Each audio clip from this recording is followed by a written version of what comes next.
Saludos amigos, bienvenidos a Valores de Acero. Estamos en ESNE, el Sembrador Nueva Evangelización. Nos ven desde 19 países, nos ven desde Los Ángeles. Sobre todo saludamos muy especialmente a todos la audiencia que vive en Estados Unidos, que tiene problemas migratorios, que está luchando día a día y que no ha perdido contacto con el lugar de su origen, principalmente los mexicanos. Estamos transmitiendo desde Querétaro, una ciudad mexicana al norte de la Ciudad de México, y hoy estamos con un invitado muy especial, Jorge Herrera Solorio. Bienvenido. Muchas gracias, padre. ¿Cómo estamos? De nueva cuenta, aquí muy bien, con el gusto de estar aquí. Y un saludo a todo el auditorio que nos está viendo y escuchando. ¿Cuánto tiempo llevas en el mundo de las leyes, del derecho? Aproximadamente, pues de 1978 para acá que entré a estudiar en la facultad, pues casi 39 años. 39 años. 39 años. Sí, 5 años de carrera y bueno, pues muchos años trabajando en el Poder Judicial, 32, y hoy estamos en un despacho asesorando a gente. Sí, me permites tutearte y llamarte. Claro, Jorge. claro, Perfecto. todo gusto. Soy una persona normal. Vamos a hablar de todo este movimiento migratorio, de las leyes migratorias que pues al final trastocan las leyes internacionales. Hay todo un movimiento en el mundo por las guerras, por las injusticias, y por ejemplo vemos en Europa cómo pues se cruza el Mediterráneo y llegan refugiados. Hay una Europa que está asfixiada por cómo poder, todo este movimiento desde Siria, cómo poder acogerlo. Está México también, pues es un lugar de paso y está asfixiado por varios motivos, también por el motivo migratorio. Cuánta gente de Centroamérica pasa por México para llegar al norte, a Estados Unidos, y a la vez hay mexicanos que también se incorporan a este movimiento migratorio y cruzan la frontera ilegalmente. Y hay un presidente y hay todo un gobierno que intenta trastocar unas leyes, una iglesia católica que apuesta por la cultura del encuentro, por el diálogo, que dice que hay que superar los miedos, y un derecho internacional que ¿qué nos dice? Bueno, realmente la temática que usted toca es algo que está muy marcado, tiene mucha vigencia hoy en día, pero yo creo que hay que verlo primero con prudencia y luego con una cuestión de retrospectiva. Hace usted referencia en esta parte introductoria a un tema muy importante que han sido las guerras, pero yo creo que también al tema de las guerras deberíamos sumarle la temática que se vive en muchos países, que viene generándose por una cuestión de la debida distribución de la riqueza, como es la pobreza, es decir, esta migración que se ve a través del Mediterráneo, de los países africanos hacia Europa, pues es parte, en cierta forma, sí de un movimiento bélico como es el que se vive en Siria, pero también hay un movimiento de pobreza. Y este tema lo toco yo porque nos lleva al tema de América Latina y de México en la migración hacia Estados Unidos. Pero yo decía que había que verlo en cierta retrospectiva, porque efectivamente se relaciona el tema bélico, pero se relaciona también con el tema de la pobreza. Esto me hace recordar, por ejemplo, movimientos importantes que se dieron en la Segunda Guerra Mundial, cuando lamentablemente México entró, digamos, a la Segunda Guerra Mundial ahí accidentalmente y con un escuadrón 201, que pues fue el gran héroe mexicano. Pero realmente nosotros ya desde esa época vivíamos, y quizás unos años atrás, el cruce de mexicanos a Estados Unidos. Es donde se acuña aquella famosa palabra de los braceros. ¿Por qué los braceros? Pues porque los norteamericanos estaban metidos en la Segunda Guerra Mundial y necesitaban brazos mexicanos para la producción en Estados Unidos.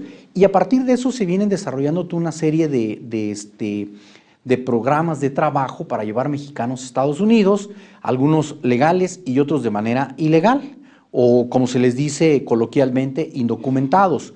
Ahora, es cierto que todos los países tienen toda una serie de leyes migratorias o de leyes internacionales para proteger a sus nacionales, pero estas leyes fueron, digamos, un poco a nivel mundial, a nivel internacional, fueron un poco, digamos, tamizadas por problemas como este tipo que yo señalo del bracerismo, pero recientemente, digamos en las últimas 2 o 3 décadas, creo que parte del problema que se da es la temática de la apertura de los países y el advenimiento de la globalización.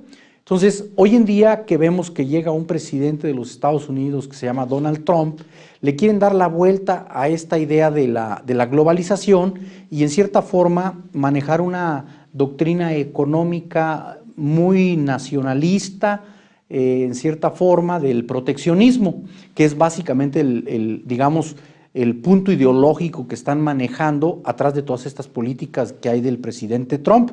Entonces, es un poquito revertir esa idea de apertura, esa idea de flexibilización en las leyes que había, que bueno, nos está, digamos, marcando muy claramente un cambio de 360 grados de lo que era la política del presidente Obama, aparentemente, porque también sabemos que el presidente Obama, anteriormente el presidente Bush, anteriormente el otro presidente Bush, Clinton, tuvieron políticas públicas de expulsión de indocumentados. Entonces, esto poco se ha dicho, pero siempre ha habido, digamos, este juego, este reflujo de recibir gente, devolverla, tratar de tomar lo mejor. Y es evidente que en este tráfico de personas, pues algunas veces se cuelan elementos pues, que no son muy buenos, como ha sucedido en el caso de los narcotraficantes mexicanos, colombianos, sudamericanos, que se han ido a Estados Unidos y que han generado, digamos, una respuesta muy extremosa, podemos decirlo así, del presidente Trump y de ciertos grupos económicos y políticos que lo están apoyando, como son los republicanos. Pero en esto pues sí tenemos que ver que hay una idea de rigidez en la aplicación de las leyes que ya existían. Lo que sucede es que se habían manejado una cuestión de flexibilización y algunas órdenes ejecutivas que daba el presidente para proteger ciertos grupos sudamericanos o de algún otro lado. Pero también ya vemos que ahora en Tijuana y en algunas otras partes de Canadá nos está llegando este flujo migratorio de Siria, de África, de estas partes de allá de Europa.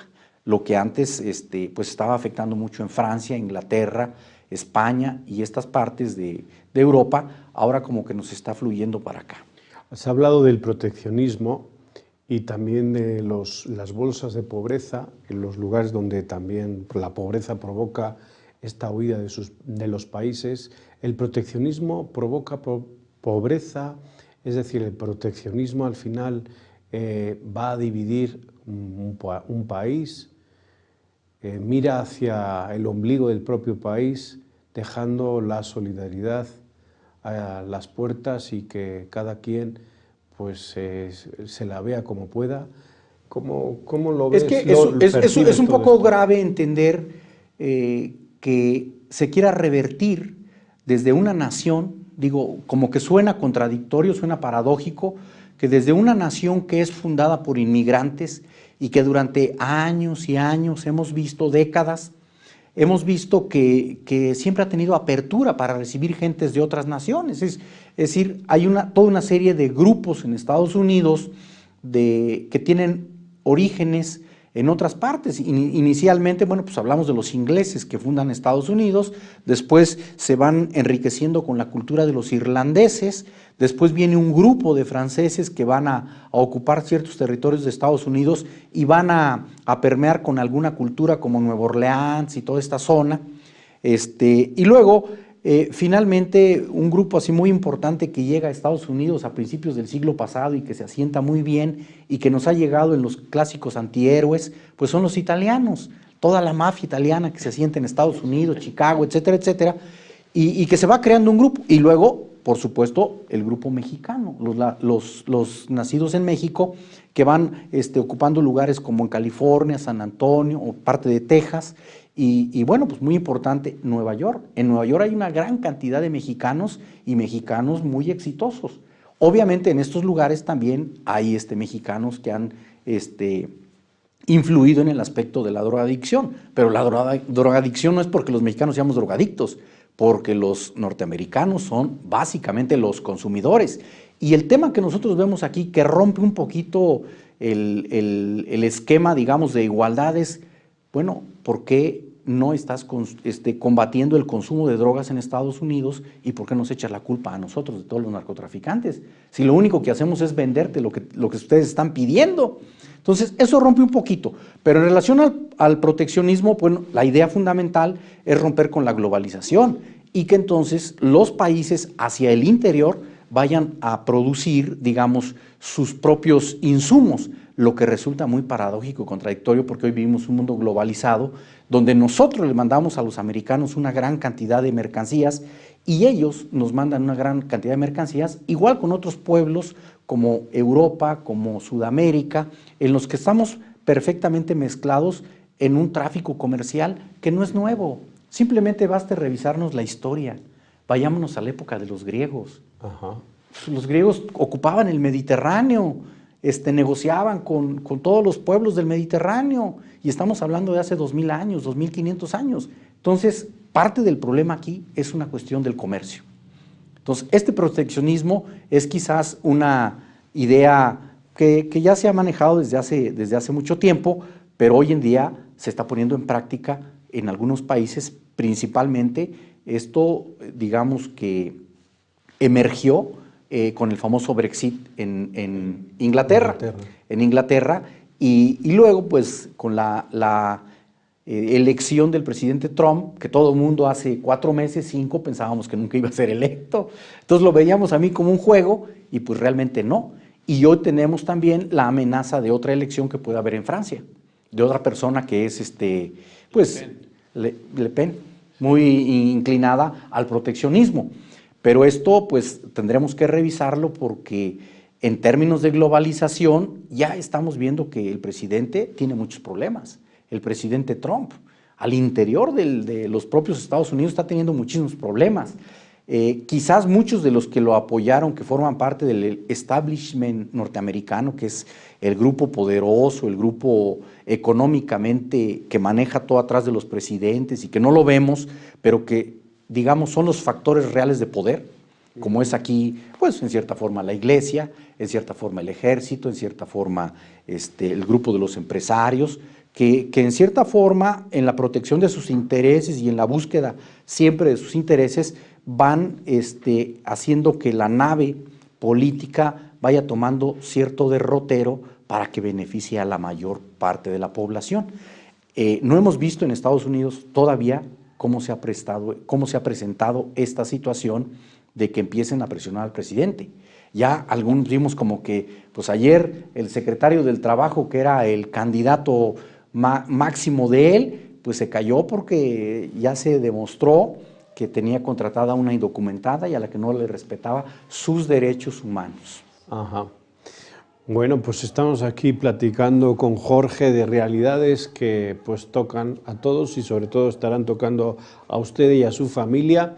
Estamos en ESNE, el Sembrador Nueva Evangelización, hablando de esta cultura del encuentro, provocando encuentro y reflexión. Y Gaby Ríos está preparada también para darnos las 5 noticias más importantes de la Iglesia Católica y de la Orden de los Agustinos Recoletos. Vamos con ella y enseguida volvemos aquí a Valores de Acero.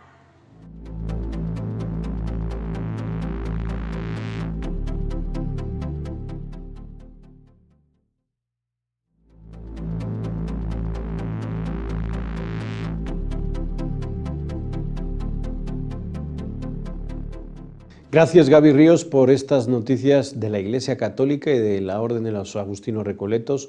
Estamos en el Sembrador Nueva Evangelización, estamos retransmitiendo desde la ciudad de Querétaro para cada uno de ustedes con Jorge Herrera Solorio, servidor. Es abogado, más de 32 años. 32 años. Trabajando en el Poder Judicial. En el Poder Judicial. 23 años juez y 7 magistrado. O sea, con una experiencia de leyes y sobre todo de personas que piden ayuda y que pues ahí uno tiene que... Muchos juicios. Muchos juicios. Juicios, padre. ¿Cuál ha sido el juicio para usted que más le ha traído comezón, vamos a decir, en el corazón? Bueno, un poquito en el tema que estábamos platicando, hubo un juicio por allá por 1992, 1993, donde hubo un conflicto de una empresa suiza con una empresa queretana. Entonces tuvimos que emplazar notificar y seguir un juicio a una empresa que estaba en Suiza y que vino a pelearse aquí por algunas cuestiones. Y estuvo interesante a propósito de esto de la globalización y la apertura. Les estoy hablando del 91, 92. Para contestar la demanda en aquella época pues, se dieron casi 3 meses, porque no había los medios de comunicación que hay actualmente y todo se tenía que hacer en máquina de escribir. No teníamos todavía el acceso a las computadoras y toda esta posibilidad del Skype o de los medios de comunicación que hay. Y fue un juicio interesante que finalmente terminó después de una sentencia en un convenio en las partes.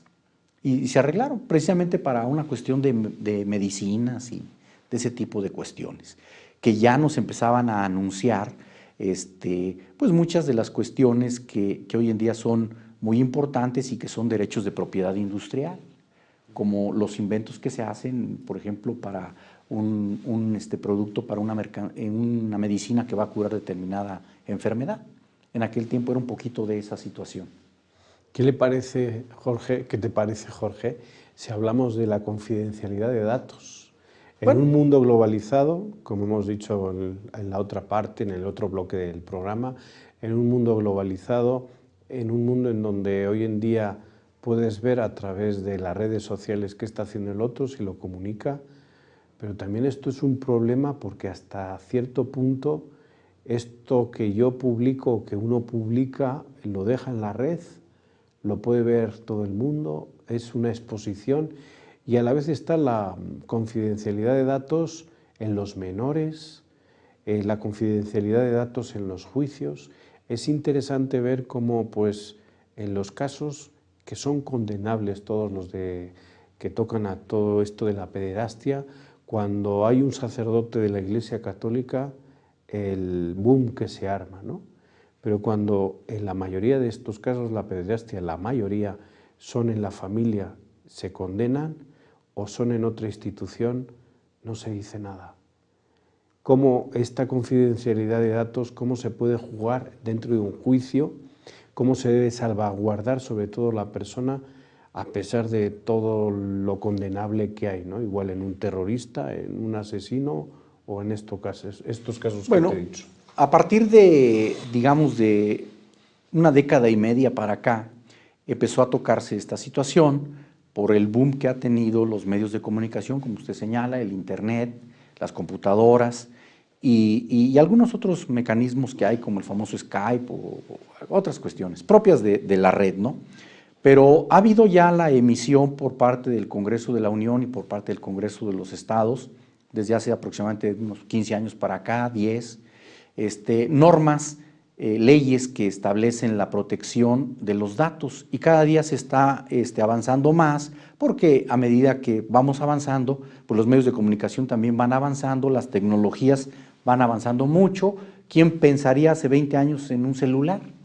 Bueno, hace 25 años nunca pensamos en tener en un celular el mundo a nuestro alcance. Con picar 2 teclas en 2-3 segundos vemos qué está pasando en cualquier parte del mundo.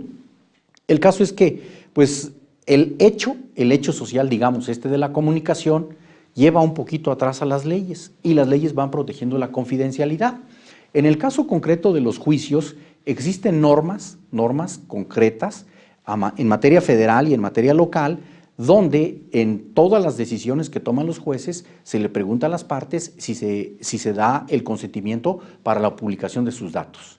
¿Por qué? Pues porque, por ejemplo, yo puedo ver los juicios ya aquí en el internet, en mi teléfono. Nosotros accesamos mediante un programa que hay en el Poder Judicial de Querétaro que se llama el Praxis, a que nos den una llave para poder ver nuestros juicios ahí, ver los acuerdos que se dictan, las resoluciones de los jueces, las sentencias, y ahí ellos en cada expediente que se abre, en cada juicio que se abre, nos dicen, se le previene al actor o se le previene al demandado para que otorgue su consentimiento para el manejo confidencial de sus datos. Si decimos que no, entonces no se manejan y no se publican. Existe la obligación para la autoridad siempre de preservar la confidencialidad de los datos de las personas. Mucho de esto nos está afectando en otra área. El área que nos está afectando no es tanto el tema de los juicios, sino el tema que recibimos llamadas para la oferta de tarjetas de crédito, para la oferta de una serie de cosas, porque existen bancos de datos en los que se dicen la solvencia de determinadas personas y desde luego esto también incide necesariamente en una serie de delitos que se están cometiendo hoy en día, que son los delitos estos de extorsión, de las llamadas telefónicas que viven las personas, que yo la he vivido, que le llaman de un penal a uno para decirle que tienen secuestrado a un hijo, a un familiar, y le piden que depositen una cuenta. Esto ha sido un tema muy grave porque ha habido exposición de datos confidenciales de personas, tales como teléfonos, nombres y desde luego, pues muchas veces incluso la existencia de hijos menores de edad o en determinada circunstancia. Entonces, es un grave riesgo con el que estamos luchando. En su oportunidad a mí me tocó opinar sobre ello y yo lo único que dije es que simplemente se aplicara la ley en el penal y no se les permitiera tener celulares a los reos. Porque, bueno, pues, algo que investigamos por ahí, pues imagínense un reo que pague 15,000 pesos o 20,000 pesos a la semana de crédito en un teléfono, quiere decir que está teniendo 100,000 o 150,000 pesos de ganancias. Así es, sí. Entonces, es una cuestión importante y yo creo que aquí lo único que hay que hacer es aplicar la ley, porque las leyes lo prevén. En los penales, que no haya celulares para los reos. Hay teléfonos fijos donde se les permite hacer una llamada de acuerdo a lo que establece la ley para que puedan hablar con sus familiares o con su abogado, pero no tienen por qué tener un teléfono celular. Sin embargo, esto pues, se ve mucho así como que se les restringe la comunicación y se promueven amparos en contra de esa restricción de las autoridades, pero yo creo que la sociedad tiene que empezar a protegerse. Hay muchos casos de extorsión muy lamentables en esto y se podrían terminar si se aplicara la ley. Ahora que hablas de la extorsión, yo quisiera compartir contigo una verdad de estas sociales, entre comillas, ¿no? Que a veces es medio verdad. Hoy que está de moda, ¿no? Una posverdad, padre. Va, posverdad. Dice. La justicia es un sistema que es corrupto. Yo diría que hay que ver eso entre comillas. No soy partícipe de esta expresión que hizo el señor presidente Enrique Peña, que vivimos en una cultura corrupta. No soy partícipe de esa expresión. Sin embargo, es común que ahí donde está un corrompido hay un corruptor. Un corruptor. Es decir, la corrupción no es un delito de una persona, es un delito de dos o de más, en donde incluso pues participan las partes, me refiero por ejemplo al actor o al demandado, ajá, o a un reo o a una víctima en un juicio penal, pero participa también un abogado y va a corromper a un juez. Sin embargo, yo esto digo que lo veo entre comillas porque yo fui 23 años juez, 7 magistrado, trabajé 32 años, 3 meses para el Poder Judicial y quiero decirle que pues muy escasos fueron los casos que yo llegué a ver así de comprobar una cuestión de corrupción. Entonces, se habla mucho, se dice mucho, pero yo realmente le doy el beneficio de la duda al Poder Judicial de Querétaro. Por otros lugares no meto la mano. Y es evidente que pues este es un tema desde la antigüedad que se ha manejado, porque los jueces manejan el patrimonio de las personas, manejan la libertad, muchas veces manejan la vida de muchas personas. Por ejemplo, hoy en los juicios familiares, pues nosotros acostumbramos a decir ahí en la jerga judicial, estos padres ya se están agarrando a hijazos porque tienen conflictos por los hijos y los hijos hoy en día, los niños, con este alcance que tienen de los medios de comunicación, son muy vivos porque chantajean a los hijos. Ah, no, mi papá me trata bien, entonces me voy con él. Ah, no, mi mamá me trata bien, me voy con ella. Y entonces andan entre el padre y la madre ahí chantajeándose. Esto afecta un poco a la justicia, pero un tema grave de corrupción en la justicia yo no lo veo. Yo veo un tema de corrupción más grave en los órganos de procuración de justicia, en las policías, porque es evidente que un policía que detiene a un delincuente, por ejemplo, en un infragante, en una casa robando, pues lo puede soltar. Cuando llega el juez ya llegó después de un mes o de 15 días que pasó esto y todos los trámites que ha habido, o a veces dentro de 4 o 5 días, pero el primer contacto con la delincuencia pues lo tienen los policías y luego los agentes del Ministerio Público. Entonces, ahí por donde se pueden manejar toda una serie de situaciones, que ahí sí yo lo he visto, por ejemplo, en los casos de los delitos de narcotráfico, que pues muchas veces detienen a una persona una determinada porción de droga y entonces pues, le dan una lana al policía. Y entonces el policía, bueno, pues, lo deja ir, se queda con la droga y con la lana. Vamos a hablar ahora de la libertad de expresión en México. Sabemos que México es uno de los lugares donde más periodistas han muerto por ejercer su profesión. Sabemos también que la libertad de expresión lleva pues, expresar todo lo que la sociedad va sintiendo, ¿no? Por ejemplo, una iglesia católica no puede tener una emisora en donde ella exprese sus valores morales, su tipo de propuestas sociales ante un país. En México esto no se puede. Si uno quiere incluso por retransmitir una misa como es el día 12 en la Basílica, tiene que pedir unos permisos ante Gobernación para que esto pueda realizarse. ¿Por qué estas dificultades, sobre todo con la Iglesia Católica? Bueno, porque hay una serie de normas que hoy en día regulan toda la actividad de las iglesias. A partir de la reforma salinista, en la que se le dio personalidad a las iglesias, que antiguamente lo que se vivía era una simulación y una especie de ni veo ni oigo de parte del gobierno, pues se practicaban digamos, peregrinaciones como la que es muy famosa. Manifestaciones religiosas. Manifestaciones religiosas. Yo recuerdo mucho la peregrinación de Querétaro a México, ¿no? Es decir, por ejemplo, la ocupación de una vía pública como es la autopista, pues generaba algunos comentarios en la opinión pública de si había una violación a la ley por parte de la iglesia y se toleraba. O el caso, por ejemplo, de cuando aquí en el Estadio Corregidora se proclamó al obispo Monseñor Mario Gasperín. Mario Gasperín, que bueno, pues también había sido un acto público, que no estaba permitido, etcétera. Pero sin embargo, se toleraba. Lo cierto es que creo que la cuestión de la transmisión de programas por parte de la iglesia tiene que pasar al igual que toda la serie de transmisiones de programas que pasan en la televisión, que yo no sé por qué hoy en día ha habido tanta apertura para la violencia. Por ejemplo, es muy común que vemos programas norteamericanos donde hay una excesiva violencia, donde hay una excesiva exposición de ideas para las conductas delictivas y no han sido tan limitados como puede ser una expresión de valores por parte de una iglesia. Ahora, lo cierto es que la Iglesia Católica sí ha tenido un monopolio muy fuerte en el sistema social mexicano, porque la mayoría, un 90 y tantos % de mexicanos son católicos, somos católicos, y las otras iglesias pues se han mantenido un poquito al margen. Es decir, que ha sido una manera de controlarlo. Así es. Muchísimas gracias, Jorge. Al contrario, por venir padre. Aquí. No, al Esta contrario. es tu casa. Gracias a ustedes por estar con nosotros. Nos vemos en el siguiente programa. Hasta la próxima.